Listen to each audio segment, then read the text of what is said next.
le Cléopâtre et César décident de faire construire un palais immense pour César. Alors, naturellement, c'est pas Cléopâtre elle-même qui va construire le palais. Elle va commander à Numérobis, l'architecte, de s'y mettre. Alors, pauvre Numérobis, il est mal pris parce que il doit faire ça en dedans de 3 mois. Alors, il va chercher de l'aide, il va chercher des contremaîtres, des ouvriers, etc.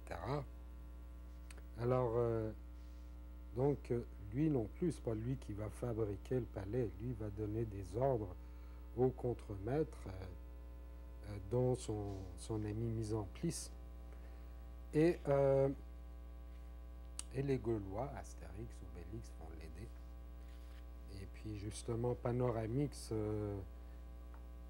va leur donner la potion magique qui va permettre aux ouvriers de travailler d'une manière magique. Il faut dire que ça, dans la vraie vie, ça n'arrive pas. Il faut se méfier vraiment.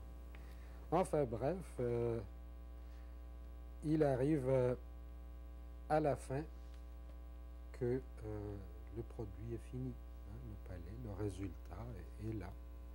Et ce résultat-là vient d'une décision qui a été prise au départ par Cléopâtre, qui a été transmise à différents paliers pour que finalement les ouvriers fabriquent le produit final voulu.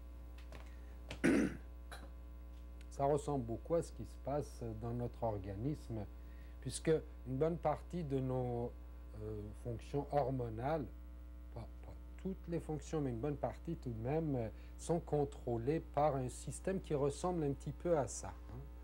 Et on parle de l'axe hypothalamus-hypophyse-glande.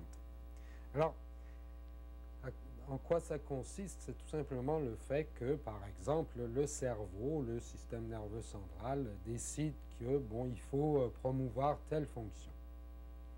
Alors, les ordres sont acheminés via l'hypothalamus à notre glande située toujours dans la tête qui s'appelle hypophyse, qui commande d'autres glandes périphériques, ça peut être thyroïde, surrénale, etc., lesquelles glandes vont envoyer des commandes, c'est-à-dire des hormones, qui, en fin de compte, vont aller stimuler les cellules, finalement, c'est-à-dire les éléments effecteurs du système pour arriver à accomplir la tâche voulue. Donc, c'est une sorte de hiérarchie. De façon moderne, on parle plutôt, quand on parle de ce genre